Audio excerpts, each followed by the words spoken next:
2 ամիս է դուք խուսափում եք ուղիղ հնչեցնել կաթողիկոսի անունը եւ պասիվ եք սուրբ եւ անմահ պատարակներին մասնակցելուց, արդյոք սա խոսում է ստրատեգիական ձախողումների մասին, նշանակում է, որ սկզբում մեղադրում եք կաթողիկոսին երեխա ունենալու մեջ, հետո այլ մեղադրանքներ հնչեցվեցին, արշավ սկսվեց եկեղեցու դեմ, սակայն դա էլ արդյունք չտվեց։ Ո՞րն է հաջորդ քայլը։ Եվ ոստիկանությունը 24 ժամ հսկում է Մասյացոտնի թեմը,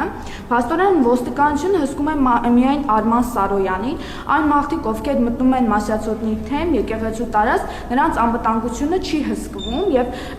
այսինքն ընտրովի է ոստիկանության աշխատանքը, այն մոմավաճառը, որը պաշտպանում է կարելի ասել Արման Սարոյանին, կարող է խփել տեսախցիկին, միկրոֆոնին, անվայելուչ բառեր ասել լրագրողներին, սակայն դա ոստիկանների աչքից վրիպ է։ Ոստիկանությունը ապահովում է դատարանի որոշման կատարումը,